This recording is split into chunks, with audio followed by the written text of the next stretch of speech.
वो किताब देखकर हम गर्म हो गए और हमने खूब पेलम पिलाई किया। क्या हमारी किताब बांके के पास है और तुमने पेलम पिलाई तो की? कहती हूँ तुम भी बांके को एक बार मौका देकर देखो, वो बांके क्या पेलता है। पार्ट 2 की शुरुआत चकोर और राजू से होती है, जहाँ पर राजू को पता चल गया है कि चकोर ने वो गंदी किताब गुमा दी है। इसी वजह से राजू बहुत ही परेशान है। तो वो चकोर से कहता है कि तू आज अपने सारे काम वाम छोड़ के उस किताब को ढूंढने में लग जा, नहीं तो तेरी खैर नहीं। अब क्या सच में चकोर को वो किताब मिलेगी, ये तो आगे ही पता चलेगा। अब राजू अपने काम पर चला जाता है। इधर बबन पहले की तरह ही अपने घर के छत पर से मटकों को देखने लगता है, पर इस बार वो नहाने के बगैर सिर्फ गंदी किताब ही देखने लगती है। तभी चकोर की नज़र बबन पर पड़ जाती है, जिसके बाद चकोर इतनी गालियाँ देती है कि पूछो ही मत। अब बबन ने मटकों को गंदी किताब पढ़ते हुए देख लिया था, जिसके कारण मटको बहुत ही डरी हुई है। तभी वहाँ पर बबन आता है और कहता है कि हमने सब देखा है, अब तुम्हारी खैर नहीं। पर इस लुच्चे को कुछ भी नहीं पता होता। ये जानते ही चांदनी और मटकों को शांति मिलती है। इधर चकोर मटकों के कमरे में जाकर वो गंदी किताब ढूंढने लगती है, पर उन्हें वो वहाँ पर भी नहीं मिलती। इधर चांदनी और मटको सुनसान जगह पर जाकर उस किताब को देखने लगती है, जिसके कारण दोनों के तन बदन में हवा चढ़ जाती है। जिसके बाद दोनों बिना टाइम वेस्ट किए अपने तन बदन की तड़प को मिटाने के लिए लड़कियों वाला खेल खेलने लगती है। यह लेस्बियन वाला सीन भी खतरनाक है, जो पूरे 5 मिनट का है। दोनों ही अपनी प्यास बुझाकर बहुत ही ज़्यादा खुश हो जाते हैं। फिर मटको घर पर आती है, पर उससे भाभी घर पर दिखाई नहीं देती, तो वो चुपचाप से घर के अंदर जाकर अपने कपड़े बदलने लगती है। तभी चकोर के भाई की एंट्री होती है, जो बिना बताए आया है। आते ही इसे फुल ओपन वाला शो देखने को मिलता है, जो खुला मुंह करके देखने लगता है। वो मटको को पूरा नंगा देखकर उछलने लगता है। ये छोरा तो पूरा घूर घूर के देखने लगता है। तभी मटको की नज़र इस पर पड़ जाती है, वो उसे गालियाँ देने लगती है। तभी चकोर वहाँ आकर अपने भाई के बारे में बताने लगती है। इसका नाम बागी है, पर यह बड़ा ही हरामी है। फिर रात को सभी मिलके खाना खाने लगते हैं। दरअसल बागी यहाँ अपने जीजा की फैक्ट्री में नौकरी करने के लिए आया है, पर जब से इसने मटको को नंगा देखा है, तब से बस वो उसी को घूरने लगा है। अब मानो या ना मानो, पर ये तो इसकी ठुकाई करके रहेगा। फिर खाना वाना खाने के बाद सभी लोग सोने जाते हैं, पर बागी अपने कमरे में जाने के बगैर मटको के कमरे में आता है और वहीं पर सोने लगता है। इधर पहले की तरह ही राजू चकोर के ऊपर प्यार बरसाने लगता है।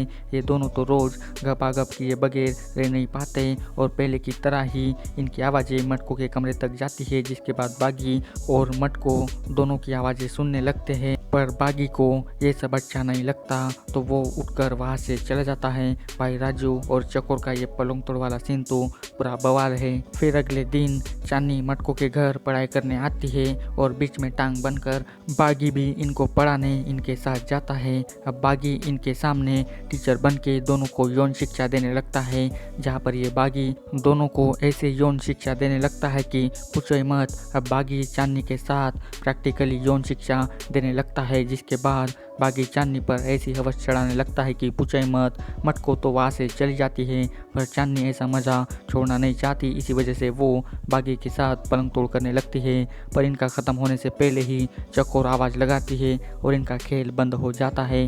पर बागी चांदनी को कल गांव के चबूतरे के पास मिलने के लिए कहता है, ताकि दोनों अपनी पूरी तड़प को मिटा सके। फिर अगले दिन चांदनी बागी का इंतज़ार करने लगती है। तभी वहाँ पर बबन आकर चांदनी को उकसाने लगता है, पर चांदनी उसकी एक नहीं सुनती, तो वो गुस्से में आकर चांदनी के साथ ज़बरदस्ती करने लगता है। तभी वहाँ पर बागी आता है, जिसके बाद बबन और बागी झगड़ा करने लगते हैं, जहाँ पर बागी बबन को मार मार कर उसकी हालत बुरी कर देता है, और चांदनी की नज़र में वो हीरो बन जाता है। और इसी के साथ गंदी किताब पार्ट 2 की कहानी यहीं पर ख़त्म हो जाती है। अब पार्ट 3 की शुरुआत चांदनी और बागी से होती है। चांदनी को पिछली बार बागी ने आधी अधूरी शिक्षा दी थी, तो वो अब शारीरिक सुख के बारे में पूरा जानना चाहती है। इसलिए चांदनी बागी को लेकर एक सुनसान वाली जगह पर आती है, और अब बागी की शिक्षा प्रैक्टिकली करके सिखाने के लिए कहती है। अब बागी को आम चूसने का खुला मौका मिल जाता है, जिसके बाद तो ये बागी ऐसे चांदनी को चूमने लगता है कि चांदनी के रोम रोम में आग लग जाती है। ये दोनों का रोमांटिक सीन इतना बवाल है कि पूछो ही मत। बागी तो चांदनी की पूरी हवा निकलने तक उसको ठोकने लगता है। ये सीन पूरा 6 मिनट का है।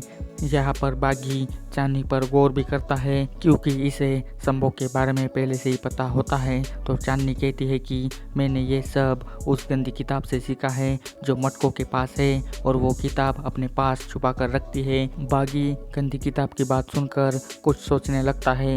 अब वो क्या करेगा ये तो अब आगे ही पता चलेगा। फिर रात को मटको पढ़ाई करने अपने कमरे में जाती है और बागी को शक होने लगता है तो वो अंदर क्या कर रही है ये देखने जाता है, जहाँ पर ये मटको वही गंदी किताब निकाल कर देख रही होती है। और यही लाइव सीन बागी खिड़की में से झाँक झाँक कर देखने लगता है। तभी चकोर मटको को आवाज़ लगाती है और उसका प्रोग्राम बंद हो जाता है। फिर अगले दिन चकोर मटको को अपने साथ राशन की दुकान पर चलने के लिए कहती है ताकि वो कुछ मदद कर सके।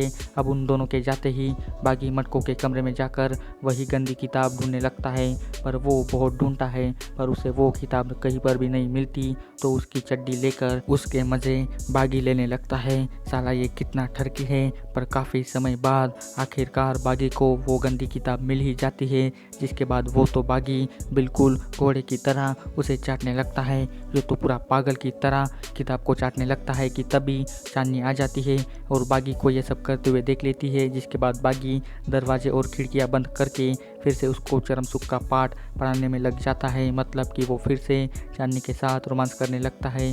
और ये सीन भी इतना ज़बरदस्त है कि क्या ही बताऊँ। ये सीन पूरा 10 मिनट का है जिसे देखकर आपके पूरे पैसे वसूल हो जाएंगे। अब दोनों ही अपने अंग की गर्मी मिटाकर बहुत ही खुश हो जाते हैं। फिर रात को बागी अपना बिस्तर लेके फिर से मटको के कमरे में जाता है और आधी रात को बागी मटको के पास जाकर उसके साथ मटर गश्ती करने लगता है।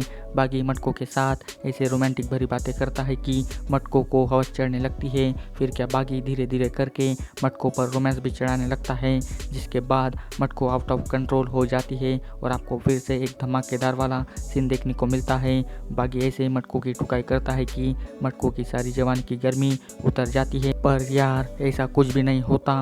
मटको बस सपना देखती है, पर आपको ये सपनों वाला सीन भी बहुत ही पसंद आने वाला है। फिर अगले दिन मटको चांदनी को बताती है कि वो किताब कहीं गुम गई है, मैंने बहुत ढूंढा पर मुझे वो नहीं मिल रही है।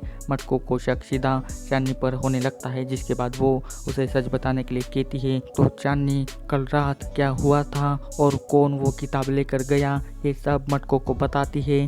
चांदनी घुमा फिरा के बस बागी की तारीफें करती है, जिसके बाद रात को मटको सिर्फ बागी के बारे में ही सोचने लगती है और अब वो अपना मन बना लेती है कि अब वो अपनी जवानी की अंग को बुझा कर ही रहेगी। जिसके बाद वो उठकर बागी के पास जाती है और पार्ट 3 की कहानी यहीं पर ख़त्म हो जाती है। अब इसका पार्ट 4 जब भी आएगा तो मैं इसकी स्टोरी जल्दी लेकर आऊँगा, तो मेरे चैनल को जल्दी सब्सक्राइब कर दीजिए। और आपको इस वेब सीरीज़ की स्टोरी कैसी लगी या मुझे कमेंट करके बताइए और इस वीडियो की लिंक अपने दोस्तों के साथ भी शेयर कर दीजिए और जाते समय इस वीडियो को लाइक भी कर दीजिए।